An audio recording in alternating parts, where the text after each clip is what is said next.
आज मंगलवार है, महावीर का वार है। जो कोई सच्चे मन से ध्यावे उसका बेड़ा पार है। तो सियावर रामचंद्र की जय, बोलो राम भक्त हनुमान जी की जय। आज के इस वीडियो में आप सुनेंगे मंगलवार व्रत की संपूर्ण कथा।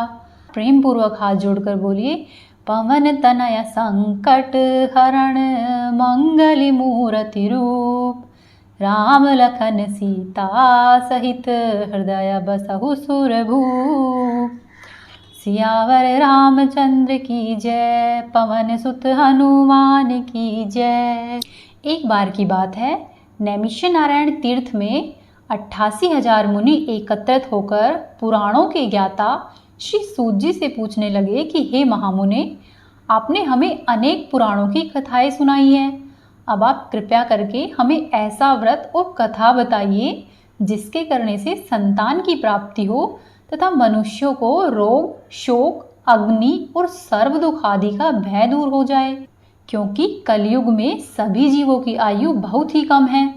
फिर इस पर से उन्हें रोग और चिंता के कष्ट लगे रहते हैं, तो फिर मनुष्य श्री हरि के चरणों में अपना ध्यान कैसे लगा सके। तब श्री सूत जी बोले कि हे मुनियों, आपने लोक कल्याण के लिए बहुत ही उत्तम बात पूछी है। एक बार युधिष्ठिर ने भगवान श्री कृष्ण से लोक कल्याण के लिए यही प्रश्न किया था। तब भगवान श्री कृष्ण और युधिष्ठिर का संवाद मैं तुम्हारे सामने कहता हूँ, तुम उसे ध्यान देकर सुनो।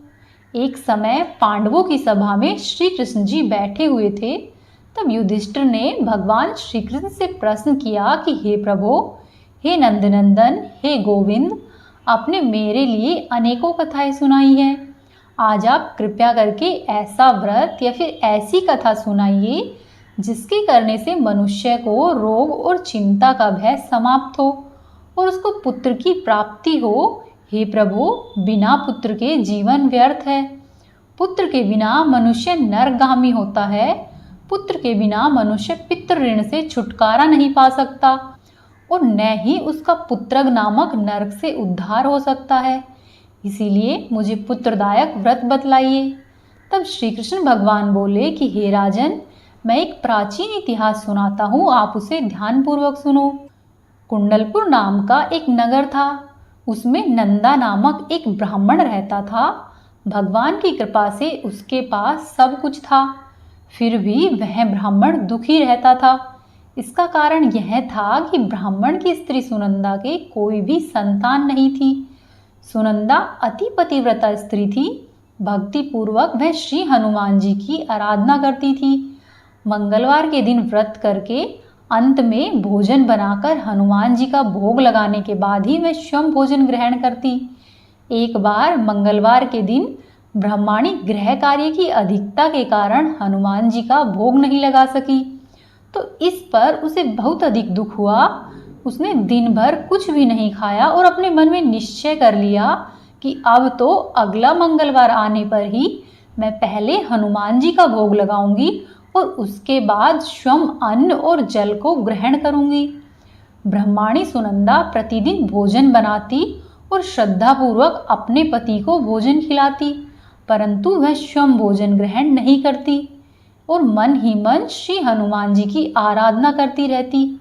इसी प्रकार से 6 दिन व्यतीत हो गए और ब्रह्माणी सुनंदा अपने निश्चय के अनुसार भूखी और प्यासी रहती रही।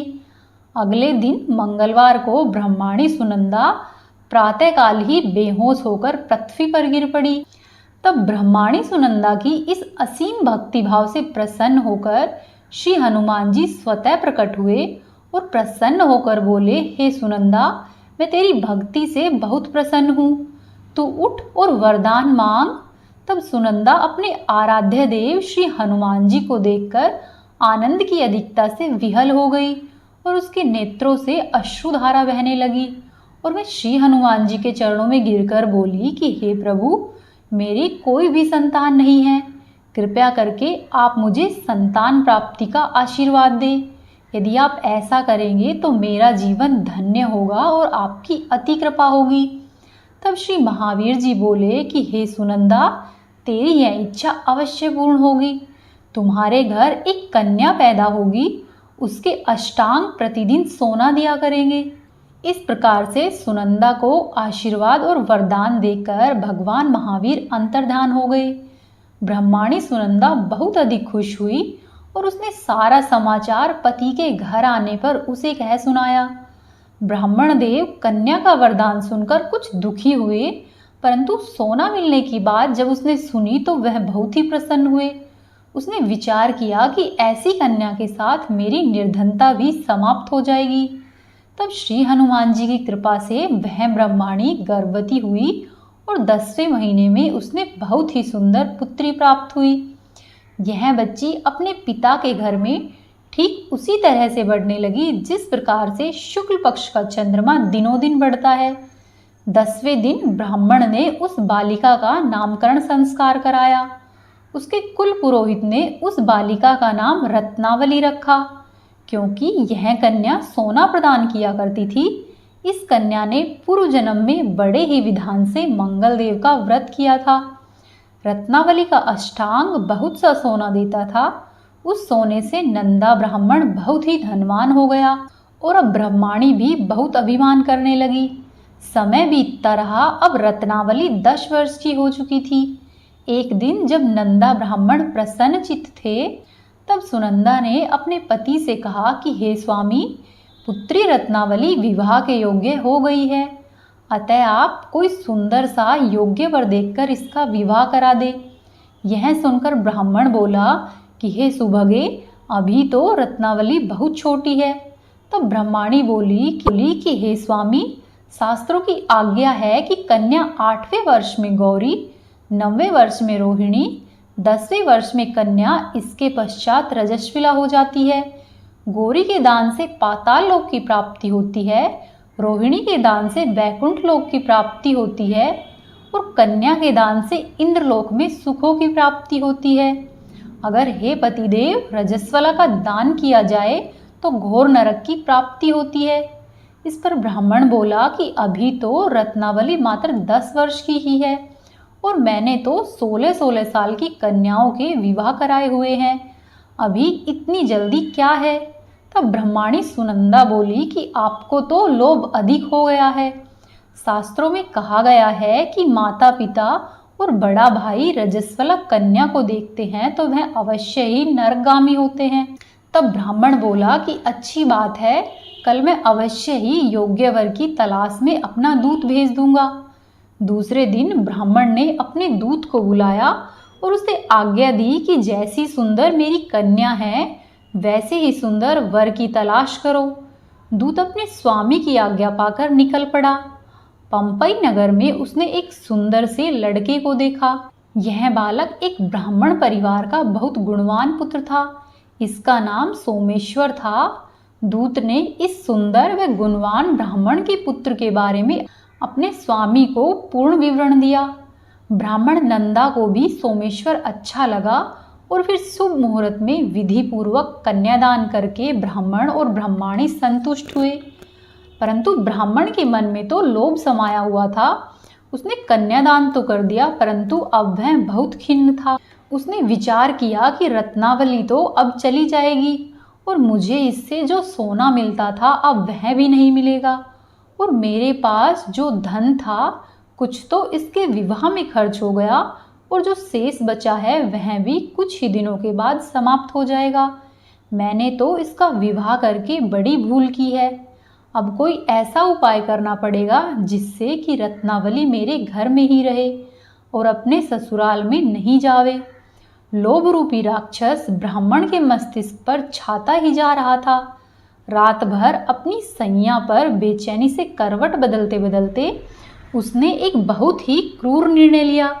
उसने विचार किया कि जब रत्नावली को लेकर उसका पति सोमेश्वर अपने घर के लिए जाएगा तो वह मार्ग में छिपकर सोमेश्वर का वध कर देगा और अपनी लड़की को अपने घर पर वापस ले आवेगा, जिससे कि नियमित रूप से उसे सोना भी मिलता रहेगा और समाज का कोई भी मनुष्य उसे दोष भी नहीं दे सकेगा। जब प्रातःकाल हुई तो नंदा और सुनंदा ने अपने जमाई तथा अपनी लड़की को बहुत सारा धन देकर विदा किया। सोमेश्वर अपनी पत्नी रत्नावली को लेकर ससुराल से अपने घर की तरफ चल दिया। ब्राह्मण नंदा महालोभ के वशीभूत होकर अपनी बुद्धि खो चुका था। पाप और पुण्य का उसे कुछ विचार ही नहीं रहा और अपने भयानक व क्रूर निर्णय को कार्य रूप देने के लिए उसने अपने दूत को मार्ग में अपने जमाई का वध करने के लिए भेज दिया, ताकि रत्नावली से प्राप्त होने वाला सोना उसे हमेशा ही मिलता रहे और वो कभी भी निर्धन नहीं हो। ब्राह्मण के दूत ने अपने स्वामी की आज्ञा का पालन करते हुए उसके जमाई सोमेश्वर का मार्ग में ही वध कर दिया। समाचार प्राप्त करके ब्राह्मण नंदा मार्ग में पहुंचा और रुदन करती हुई अपनी पुत्री रत्नावली से बोला कि हे पुत्री, मार्ग में लुटेरों ने तेरे पति का वध कर दिया है। भगवान की इच्छा के आगे किसी का कोई भी वश नहीं चलता है। तू ऐसा कर, अब तू घर पर चल, वहां पर ही रहकर अपना शेष जीवन व्यतीत करना। हे पुत्री, जो भाग्य में लिखा है वही होगा। अपने पति की अकाल मृत्यु से रत्नावली बहुत दुखी हुई।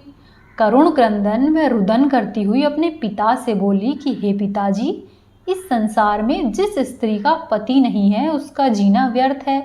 मैं अपने पति के साथ ही अपने शरीर को जला दूंगी और सती होकर अपने इस जन्म को, माता पिता के नाम को और सास ससुर के यश को सार्थक करूंगी। ब्राह्मण नंदा अपनी पुत्री रत्नावली के वचनों को सुनकर बहुत दुखी हुआ और विचार करने लगा कि मैंने व्यर्थ ही जमाई के वध का पाप अपने सिर लिया है। रत्नावली तो उसके पीछे अपने प्राण देने तक को तैयार है। मेरा तो दोनों तरफ से मरण हो गया। धन तो अब मिलेगा नहीं। जमाई वध के पाप के फलस्वरूप मुझे यम यातना भी भोगनी होगी। यह सोचकर वह ब्राह्मण बड़ा ही खिन्न हुआ। सोमेश्वर की चिता बनाई गई। रत्नावली सती होने की इच्छा से अपने पति का सिर अपनी गोद में रखकर चिता में बैठ गई। जैसे ही सोमेश्वर की चिता को अग्नि लगाई गई, वैसे ही प्रसन्न हो मंगलदेव वहां पर प्रकट हुए और बोले कि हे रत्नावली, मैं तेरी पति भक्ति से बहुत प्रसन्न हूँ, तू वरदान मांग। तब रत्नावली ने अपने पति का जीवन दान मांगा। तब मंगल भगवान बोले, रत्नावली, तेरा पति अजर अमर होगा, यह महाविद्वान भी होगा और इसके अतिरिक्त तेरी जो इच्छा हो वो वरदान मांग। तब रत्नावली बोली कि हे ग्रहों के स्वामी, यदि आप मुझ पर प्रसन्न हैं तो मुझे यह वरदान दीजिए कि जो भी मनुष्य मंगलवार के दिन प्रातःकाल लाल पुष्प, लाल चंदन से पूजा करके आपका स्मरण करे, उसको रोग और व्याधि नहीं हो, स्वजनों का कभी भी वियोग नहीं हो, सर्प, अग्नि तथा शत्रुओं का भय नहीं रहे। जो स्त्री मंगलवार का व्रत करे वह कभी विधवा नहीं हो और उसे पुत्र प्राप्त हो। तब मंगलदेव उसे तथास्तु कहकर अंतर्धान हो गए। सोमेश्वर मंगलदेव की कृपा से जीवित हो उठा और रत्नावली अपने पति को पुनः प्राप्त करके बहुत प्रसन्न हुई और मंगलदेव का व्रत प्रत्येक मंगलवार को करके व्रतराज और मंगलदेव की कृपा से इस लोक में सुख और ऐश्वर्य को भोगते हुए अंत में अपने पति के साथ स्वर्गलोक को गई। बोलो पवन सुत हनुमान की जय। लाल देह लालील से अरुधरि लाल लंगूर, वज्र देह दानव दलन, जय जय जय कपिसूर, पवन सुत महावीर की जय, बजरंग बली की जय। अब आप सुनिए मंगलवार व्रत की दूसरी कथा। एक बार की बात है, ऋषिनगर में केशवदत्त ब्राह्मण अपनी पत्नी अंजलि के साथ रहता था। केशवदत्त के घर में धन या संपत्ति की कोई कमी नहीं थी। नगर में सभी लोग केशवदत्त का सम्मान किया करते थे, लेकिन केशवदत्त की कोई संतान नहीं थी, जिस कारण वह बहुत चिंतित रहता था। दोनों पति पत्नी प्रति मंगलवार को मंदिर में जाकर हनुमान जी की पूजा किया करते। विधिवत मंगलवार का व्रत करते हुए कई वर्ष बीत गए। ब्राह्मण बहुत निराश हो गया, लेकिन उसने व्रत करना नहीं छोड़ा। कुछ दिनों के बाद केशवदत्त हनुमान जी की पूजा करने के लिए जंगल में चला गया। उसकी पत्नी अंजलि घर में रहकर मंगलवार का व्रत करने लगी। दोनों पति पत्नी पुत्र प्राप्ति के लिए मंगलवार का विधिवत पूरी श्रद्धा से व्रत करते। कुछ दिनों के बाद अंजलि ने अगले मंगलवार को व्रत किया, लेकिन किसी कारणवश उस दिन हनुमान जी को भोग नहीं लगा सकी। उस दिन वह सूर्यास्त के बाद भूखी ही सो गई और उसने प्रण किया कि जब अगला मंगलवार होगा तो मैं पहले हनुमान जी को भोग लगाऊंगी और फिर स्वयं भोजन ग्रहण करूंगी। इसके बाद 6 दिनों तक अंजलि ने कुछ नहीं खाया, भूखी प्यासी रही। 7वें दिन मंगलवार को अंजलि ने हनुमान जी की पूजा की, लेकिन तभी भूख और प्यास के कारण वह बेहोश हो गई। तब हनुमान जी ने उसे स्वप्न में दर्शन दिए और कहा कि हे पुत्री उठो, मैं तुम्हारी पूजा पाठ से बहुत प्रसन्न हूँ, तुम्हें सुंदर और योग्य पुत्र होने का वरदान देता हूँ। यह कहकर हनुमान जी वहाँ से अंतर्ध्यान हो गए। तत्काल अंजलि ने उठकर हनुमान जी को भोग लगाया और फिर स्वयं भोजन ग्रहण किया। हनुमान जी की कृपा से अंजलि ने एक सुंदर शिशु को जन्म दिया। मंगलवार को जन्म लेने के कारण उस बच्चे का नाम मंगल प्रसाद रखा गया। कुछ दिनों के बाद अंजलि का पति केशव दत्त भी घर लौट आया। उसने मंगल को देखा तो अंजलि से पूछा कि यह सुंदर बच्चा किसका है। अंजलि ने खुश होते हुए हनुमान जी के दर्शन देने और पुत्र प्राप्ति का वरदान देने की सारी बात कह सुनाई, लेकिन केशव दत्त को उसकी बातों पर विश्वास नहीं हुआ और उसके मन में पता नहीं यह कैसे विचार आ गया कि अंजलि ने उसके साथ विश्वासघात किया है। अपने पापों को छिपाने के लिए अंजलि झूठ बोल रही है। तब केशव दत्त ने उस बच्चे को मार डालने की योजना बनाई। फिर एक दिन केशव दत्त स्नान करने के लिए कुएं पर गया। मंगल भी उसके साथ ही था। केशव दत्त ने मौका देखकर मंगल को कुएं में फेंक दिया और घर आकर बहाना बना दिया कि मंगल तो कुएं पर मेरे पास पहुंचा ही नहीं। केशव दत्त के इतने कहने के ठीक बाद मंगल दौड़ता हुआ घर पर वापस लौट आया। केशव दत्त मंगल को देखकर बुरी तरह से हैरान हो उठा। उसी रात हनुमान जी ने केशव दत्त को स्वप्न में दर्शन देते हुए कहा कि तुम दोनों के मंगलवार के व्रत से प्रसन्न होकर मैंने पुत्र जन्म का वरदान दिया था, फिर भी तुम अपनी पत्नी को ऐसा समझ रहे हो। उस समय केशव दत्त ने अंजलि को जगाकर उससे क्षमा मांगी और सपने में हनुमान जी के दर्शन देने की सारी बातें कह सुनाई। केशव दत्त ने अपने बेटे को हृदय से लगा लिया और बहुत स्नेह किया। उस दिन के बाद से सभी आनंद पूर्वक रहने लगे। इस प्रकार से मंगलवार का विधिवत व्रत करने से केशव दत्त और उसकी पत्नी अंजलि के सभी प्रकार के कष्ट दूर हो गए। जो भी मनुष्य या स्त्री पुरुष विधिवत मंगलवार का व्रत करके व्रत कथा सुनते हैं, हनुमान जी उनके सभी प्रकार के कष्ट दूर करके घर में धन संपत्ति का भंडारा भर देते हैं। शरीर के सभी रक्त विकार और रोग भी नष्ट हो जाते हैं। बोलो सियावर रामचंद्र की जय। बोलो रामदूत बजरंग बली की जय। बोलो पवन सुत हनुमान की जय। ओम हन हन हन हनुमताय नमः। ओम पिंगाक्षाय नमः। ओम श्री रामदूताय नमः। ये थी आज की कथाएं। उम्मीद है आपको पसंद आई होगी। आपसे एक निवेदन है, यदि आपने अभी तक चैनल को सब्सक्राइब नहीं किया है तो चैनल को सब्सक्राइब कर ले, वीडियो को लाइक करें और वीडियो को शेयर करें। आपका दिन शुभ और मंगलमय हो।